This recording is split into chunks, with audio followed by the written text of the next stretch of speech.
भद्राय नमः रामचंद्राय नमः वर्णानामर्थसंघानां रसानां छन्दसामपि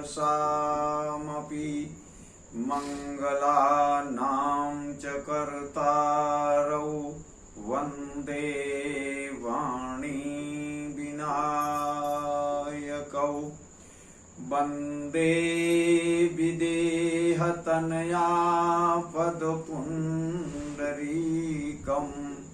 कैशोरसौरव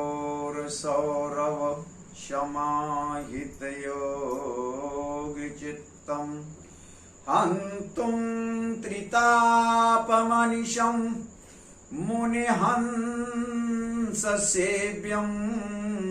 शनुमानसालिपरुपीतपरागपुञ्जम् बोलिए राम कृष्ण भगवान की जय।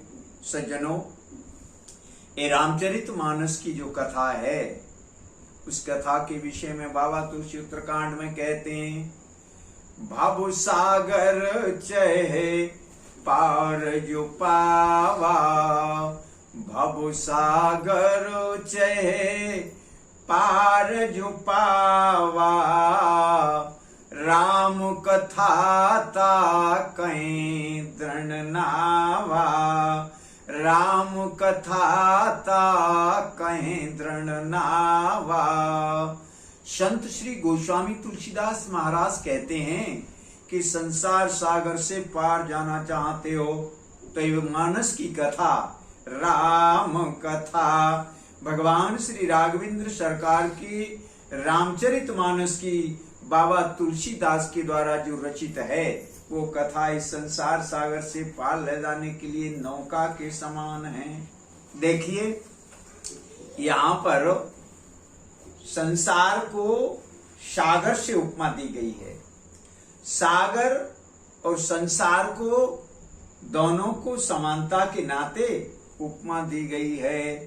तो जब बाबा तुलसी ने इसकी उपमा दी है तो संसार और सागर की कुछ मान्यताएं मिलती जुलती होंगी।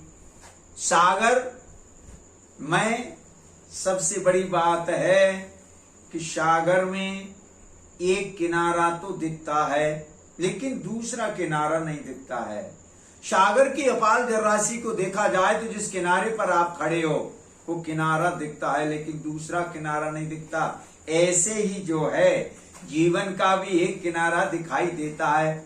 जन्म का तो सबको पता है कि फला तारीख में जन्म हुआ, 15 अगस्त को, 26 जनवरी को, 28 जो फरवरी को जन्म हुआ, लेकिन मृत्यु कब होगी ये बात न तो किसी को पता है। जैसे सागर के किनारे पर खड़े रहने वाले को दूसरे किनारे का नहीं पता है, ऐसे मृत्यु का नहीं पता है। तो तुलसी बाबा कहते हैं कि संसार भी सागर है।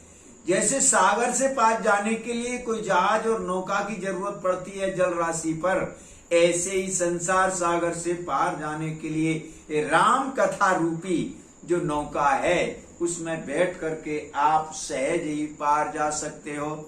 तो ये प्रसंग एक छोटा सा आप लोग देखेंगे। भगवान श्री राघवेंद्र सरकार अयोध्या में राक्षस राज रावण का निधन करने के बावजूद और राज्यासीन हो गए, सिंहासनासीन हो गए। सिंहासनासीन हुए उसके बावजूद कुछ समय के बाद बाबा तुलसी कहते हैं, भ्रातन सहित राम एक बारा, भ्रातन सहित राम एक बारा, संग परम प्रिय पवन कुमारा, भ्रातन